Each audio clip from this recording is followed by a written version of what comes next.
Hey,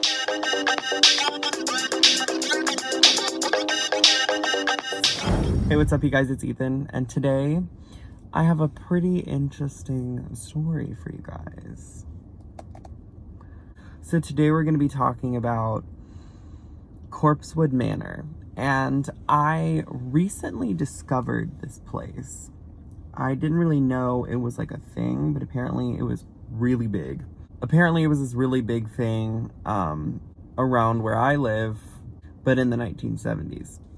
So I'm going to give you like a little bit of like a backstory as much as I can, and I'll try to link videos that go into greater detail down below, so you guys can go check that out for yourself. Anyway, let's jump right into it.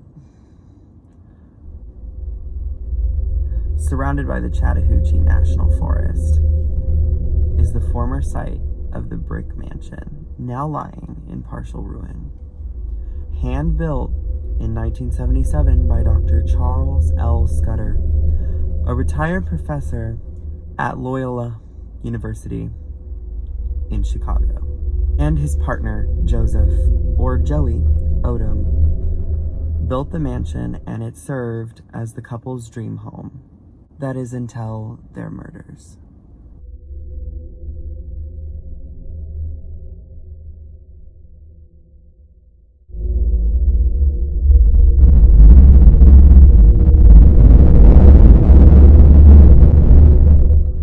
Charles Scudder came from a wealthy family and worked as a professor at the Chicago Loyola University, a good job by his own definition. Described by those who knew him as brilliant, polished, and soft-spoken, but confident.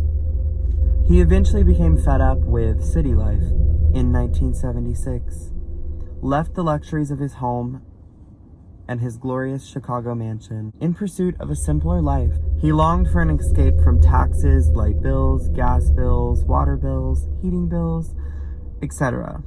So the 50-year-old left his home in Chicago and chose an isolated spot in the North Georgia woods to begin his new life. After leaving most of his worldly professions and coming down south with his lover, they constructed a new residence by hand in the depths of the forest. As Scudder said, within 2 short years, we were living in an elegant mini castle. They called it Corpsewood Manor, named for the hauntingly bare autumn trees that dotted in the area. To complete their country manor, the two added a 3-story chicken house. The first floor was for the poultry and the food storage. The second for canned goods and other collections. And the third floor they called their pink room for reasons. Scudder was also claimed to be a member of the Church of Satan, which is pretty chilling. As it so obviously turns out, there is much more to the soft-spoken Scudder that met the eye. He also performed government-funded experiments with mind-altering drugs like LSD. Meanwhile, he also did things like dye his hair purple and keep a pet monkey. When he left Loyola for Corpsewood Manor, he took a few souvenirs with him, including 2 human skulls and about 12,000 doses of LSD. Fittingly, Scudder and Odom also decorated Corpsewood Manor with various Gothic paraphernalia, including the skulls Scudder had swiped and a pink gargoyle he had brought from his old mansion. There is a lot more about the two, but if you'd like to know more, I suggest looking them up on your own times. I will link some videos down below. Or there's also a book about the entire story if you would like to find that. I will include a picture of it here for you. Wow, this video is like really choppy. So my camera died. So I'm like in a new location. So yeah, anyway, what I was saying is, What was I talking about? I was talking about the book. Okay, I remember. Sorry if the location change is like random. So anyway, I filled you in with the whole backstory. Now let's get into the story of the murder. All right, that's the tea. Scudder and Odom would always encourage, visitors. They would always welcome everyone. They would always welcome you, and they would always tell you to come back. So they were pretty friendly people, but things ultimately came to a far bloodier end than anyone would likely have imagined. Among the locals that Scudder and Odom invited to their home for parties and other adventures were 17-year-old Kenneth Avery Brock, and his roommate, 30-year-old Samuel Tony West. The information is kind of scary, and reports definitely vary with this whole case, but according to the book I was talking about earlier, Brock had several encounters with Scudder at Corpsewood. And eventually Brock brought West there. That is a tongue twister there. God. Okay, for more of the same, or at least the free drugs. However, West was not strongly objected to any kinds of that sort. He convinced Brock that he'd been taken advantage of by Scudder. Again, whether or not that is true remains unclear. Nevertheless, Brock and West decided to return to the infamous Corpsewood Manor and rob the two men in their isolated forest home. Brock and West, along with two teenagers named Joey Wells and Teresa Hudgens, along for the ride, heading down to Corpsewood Manor on December 12th, 1982. However, things did not start off violently. Intentionally, the guests acted as if they were about to hang out and accept Scudder's offer of the homemade wine and other things such as paint thinner and other chemicals.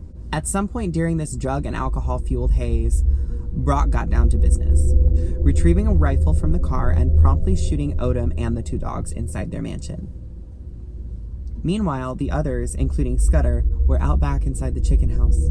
Brock and West pulled Scudder down, tied him up, and pulled him inside the house to show him the bloodbath they had created. After that, they did all they could do to force him to give up whatever money he had. What Brock and West had not realized was that there were no riches in the house of any kind. And when they eventually accepted this fact, they shot Scudder 5 times in the head and took what little valuables were lying around and fled the scene. They had fled all the way to Mississippi, where they killed a man named Kirby Phelps as part of a robbery gone wrong on December 15th. Afterwards, perhaps feeling remorseful, Brock returned to Georgia and turned himself into the police on December 20th. West did the same thing in Chattanooga, Tennessee on December 25th, Christmas Day of the same year. Eventually, West was found guilty of 2 counts of murder and sentenced to death, while Brock pleaded guilty to the same and received life in prison. With that came the end of the strange and bloody stories of the Corpsewood Manor murders.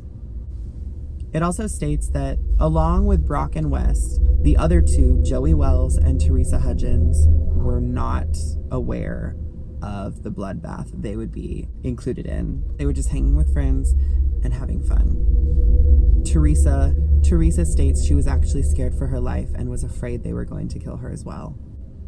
Wow. There's also a couple interviews, actually including Teresa herself.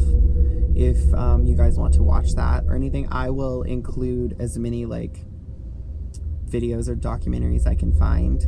To be honest, I feel like I've only really seen one, but there could be more. I will try to link them below so you guys can check that out on your own time if you want to. I also did leave out a lot of certain details, so if you guys are really curious about the entire story, you guys can either go check out those documentaries, look it up yourself, or and see what you can find, or like I said, you guys can go purchase that book that I found. You can probably find it either on Amazon. I found it at this old country store. They also have it at Barnes & Noble, but you can find it pretty much anywhere online. Just search it up. Anyways, that is the end of this video, and the next video I will be posting, we go there to check it out for ourselves. Me, my sister, my dad, and my best friend. So that was pretty exciting, and so stay tuned for that. So with that being said, bye.